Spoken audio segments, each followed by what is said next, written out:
శ్రావణ మాసంలో శుక్లపక్షమిలో వచ్చేటటువంటి పంచమి నాడు గరుడ పంచమిగా నాగపంచమిగా కానీ చేసినట్లయితే దాని వలన విశేష ఫలితం. నేను ఒక్క మాట చెప్తాను, బాగా గుర్తుపెట్టుకోండి. మీకు కల్పన తెలియకపోవచ్చు, తేలిక మార్గాలు ఉంటాయి.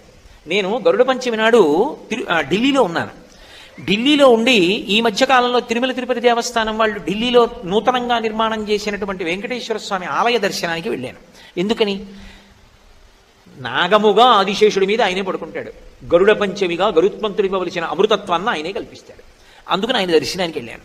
నేను దర్శనానికి వెళ్ళేటప్పటికీ అక్కడ ఉన్నటువంటి అర్చకులందరూ ఏం చేస్తున్నారంటే, ఎదురుగుండా ఉన్నటువంటి గరుత్మంతునకు చక్కటి మంత్రాలను సమన్వయం చేస్తూ అభిషేకం చేశారు.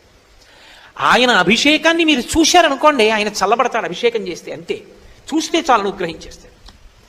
అథవా అటువంటి తిథులు పోగొట్టుకోకూడదు. కనీసం ఓ గరుత్మంతుడికి అభిషేకం ఉన్న చోటికి వెళ్ళాలి, ఓ విష్ణు ఆలయాన్ని దర్శనం చెయ్యాలి.